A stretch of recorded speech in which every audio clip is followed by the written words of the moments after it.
Okay, so I think it's time that we talked. Okay, everyone, documents don't create. Okay, documents don't create. The one time I'm gonna try to listen to Gary Vee, let's see what freaking happens. Enough listening. Like, it's action. It's going. It's doing. So, in this video, we're gonna be talking about what I've been doing for the last 6 months. I graduated from high school. What is it now? 9 months ago?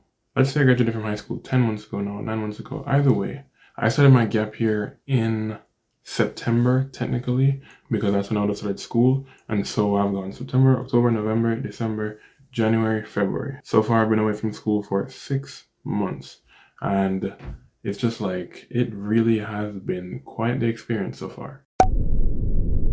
Say, if you back it up to like around March of 2020 when the whole quarantine thing was just kicking off, I was getting back my college acceptance letters and things like that, and let me tell you, I did not get a lot of acceptances that I was hoping. And for some context, I'm one of those kids whose parents was like, and whose entire family was like, oh yeah, you're gonna go to Harvard, you're gonna go to MIT, and just all these crazy high hopes. And to some degree, I guess I could have, but I think the real issue is in the fact that like, I never really understood the system and understood how to get the most out of it, or understood how to get the system to give you what you want in return. And so when I didn't get back the letters that I wanted, it definitely like messed with my head up. Just like, did I really just waste the last 4 years of my life in high school? Congratulations. You played yourself. Am I not supposed to be doing something great? Am I not supposed to be, being exceptional in everything that I do? Like, why am I not getting into these schools? And even on top of that, I also play basketball. And what sucks is that I didn't get any recruiting for any schools that would give me any scholarships.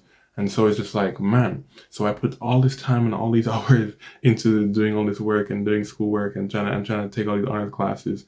And I've been going to practice doing work for hours and hours of playing basketball. And it just felt like it was all a waste. It's just like, I just spent so much time putting in all these efforts into things that weren't really things that I cared about. That weren't really things that I cared about deeply in my heart. And it's just like, I didn't get anything from it in return. I didn't get like where was my output, right? I put in all this input. What was I getting out of it? And so that led me to a lot of like soul searching, trying to understand like, what is it that I care about? What do I want to do? Trying to look at where do I want to be in 5 years, in 10 years, and what can I do now to be that person and to live that kind of life? And so nonetheless, I had the opportunity to take a gap year just to kind of avoid going to college through online classes. Trust me, I hated online classes as well. And so if I could avoid that, I'd do it at any cost. And so I happily took a gap year. And so far, it's been 6 months and here we are. So I guess it's just time to talk about what I've been doing for the last 6 months. So at the end of August, someone reached out to me to offer me a position to babysit some kids and kind of watch them throughout their day as they take their online classes. And so that became my first job. And so I've been working at that job for the past 6 months and I am just now quitting this week. So more on that later, but getting the chance to live the lifestyle of a 40-hour per week job, a 20-hour per week job, it definitely was eye-opening from the early mornings to the late nights, trying to catch the bus, trying to get to work on time, trying to just all of that. Definitely was a grind, but of course, what made it all worth it, of course, was the paycheck at the end of every 2 weeks. And trust me, that money helped me a lot. I think it really allowed me to just get the space and the resources to try different things. And so I was able to look into how does investing work? How do you invest your money? I got myself a credit card, and if I'm not mistaken now, I'm pretty sure my credit score is like just under 700. So that's crazy too. I've been able to get some practice in trying to budget my money, trying to save, trying to be a lot more calculated in my spending. And so getting the chance to just handle a recurring income like that was definitely awesome and helping me kind of learn how to manage money and kind of get an idea of what I will do once I have a consistent income source. And it also showed me that working a 9 to 5 or the 7:30 to 3:30 isn't really the lifestyle I want to be living. It isn't sort of what I want to wake up and have to do every day. Now, granted, I have to be getting up at 5 a.m. because I don't have a car, I don't have a license, I do need to work on that. And that's part of the reason why I'm quitting now, just so I can have kind of my time back so I can do other things I want to talk about. I also watch a lot of Graham Stephan. He's a great finance YouTuber, and so he taught me a lot about which credit cards I should get and sort of the basics of investing and saving. And so I think you guys should check him out. He's a great creator and a great businessman. The second thing I've been working on over the last 6 months, or from really for the last 4 years, has been learning French. However, for the period of my gap year, so far I've been trying to get to a C1 level / fluent / conversationally fluent level in French. I've always been decent and pretty good at French, but I really just wanted to just be fluent. I wanted to just be able to walk up to a French person, to talk to whoever about whatever, just like whenever. And so what I needed to do was I needed to double down. I needed to do a lot more listening, a lot more reading. I read some books. I watched a lot of YouTube videos. I found some cool podcasts. It was really fun just finding some new creators that I could enjoy watching French. I went back and watched even some old TV shows in French, like Avatar: The Last Airbender, and just shows like that. On top of that, I was able to try some online lessons through a site called italki, and I got to meet some great French people who I think I could probably call my friends by now. But nonetheless, learning French and getting to my C1 level now, I guess you could call it, like, I'm pretty sure I'm like 75-80% to C1. I'm sure if I take a test, I could pass the test. So again, learning French and getting to fluency was another mission of mine over the past 6 months, and I'm happy to say that I think I've accomplished it. So je crois que oui. Alors, oui, on va continuer. Now, back towards the end of September / early October, one of my best friends, Giovanni, approached me and said, "Hey, let's start a YouTube channel." And I was like, okay, interesting idea, out of the blue, out of the water. Just like I never would have saw myself doing that. I've been watching YouTube for years, and I was just like, maybe one day I could be a YouTuber. But just like you never really actually think it's possible, and then we decided to try it. But I also said, you know what? I'm gonna do you one better. Let's start a whole business, and that's how that thing over there was born. And so yes, over the last 6 months, we've been working on trying to get these 2 YouTube channels off the ground, trying to get them some momentum, this one included. And it's been interesting. It really has been a completely crazy experience being on the other side of the camera. I plunged right in. I watched a ton of videos. I did a bunch of research on just how to do this and how to do that.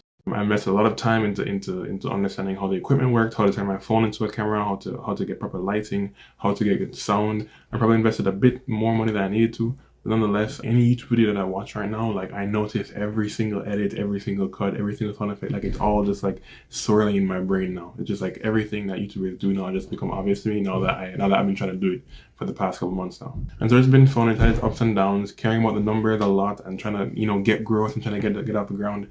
It definitely is draining sometimes. And that's why I'm trying to focus now on just enjoying the process and trying to build something that means more than just trying to make money or trying to get views. It's like I want something of substance, because at the end of the day, this YouTube channel is only the beginning. That's one of our mottos. It's just whatever we're doing is honestly only the beginning. We want to keep expanding, keep growing, and YouTube is a platform just to get things going. And so now we have about combined 250 subscribers, which is incredible already. I uploaded a video last month reviewing a game that one of my favorite creators made, and that is now almost at 2,000 views. Again, that's insane. And being on YouTube has helped me to just continually ask myself, how can I improve? How can I grow? How can you do this better? How can we make actual, enjoyable, and valuable content? And it's a pretty steep learning curve, but we're going to get there. Having to double down on developing my editing skills forced me to have to make this beautiful thing over here. My lovely PC over here that I gave birth to with my own hands. It was definitely a fun project and exciting, and I call her Elise. Yeah, that's her name, Elise. And I love the computer so much. Unfortunately, it's not a laptop, so I can't take it with me, but I'm on this thing all the time. This is where I play my games, record the videos, edit the videos, test the sound, all the different things.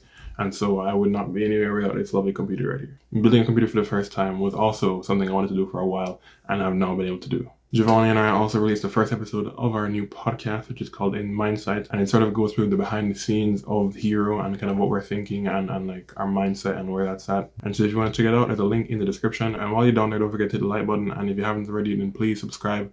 It means so much, and we really appreciate it. Thanks to YouTube, we've been able to get our little Discord community growing. We're over 50 members now, and it's just been such a blast just to have this like mini community of friends that we just talk to and hang out all the time, from playing Minecraft to playing Among Us, to playing Rocket League, just all the different games, and just having like these watch parties. So we like sometimes every Sunday we'd watch Attack on Titan whenever the new episode comes out. But yeah, having that little community behind us on kind of the beginning of this Hero Foundation has been really awesome, and I love and thank all you guys. You guys are incredible. Lastly, and I'm kind of talking about it already, but over the last 6 months, what I've been able to do is I've been trying to do is learn how to start a business, how to grow a business.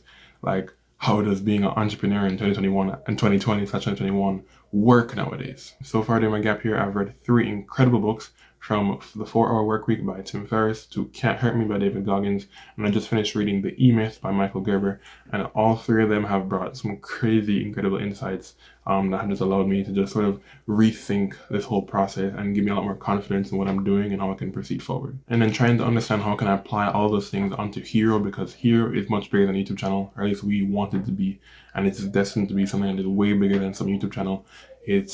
is I can't honestly, it's so hard for me to describe. If you want to understand more of kind of what we're thinking, again, you can check us out in the podcast to get more of an idea of what we kind of envision Hero being in the future. And over the last 6 months, we've been trying to understand what would Hero look like and start developing it in all these different areas. So we want Hero to be a business unlike any other, and the challenge in trying to reach such a high level of success is what will define Hero ultimately. The core idea of this YouTube channel is to prove to you guys through following me on my journey that it is possible to achieve the success and to achieve the goal that you have if you're passionate about it and if you put in the time to growing and developing in whatever area that you're passionate about. And ultimately turning it into a business, if possible, is a way to sustain yourself and to live a happy and emotionally healthy lifestyle for as long as possible. But as I was saying, these last 6 months have been only the beginning, and the next 6 months are going to be the next phase of my grind to take Hero to the next level, to grow myself personally a lot more, and God willing, achieve a lot more different things. So I hope you guys are excited as I am to proceed forward. And again, if you guys want to support us and follow us on the journey, then go ahead and like and subscribe. Leave a comment telling me guys what you thought. Nonetheless, I'll talk to you guys later. Remember, don't wait for a hero, go be one. Peace.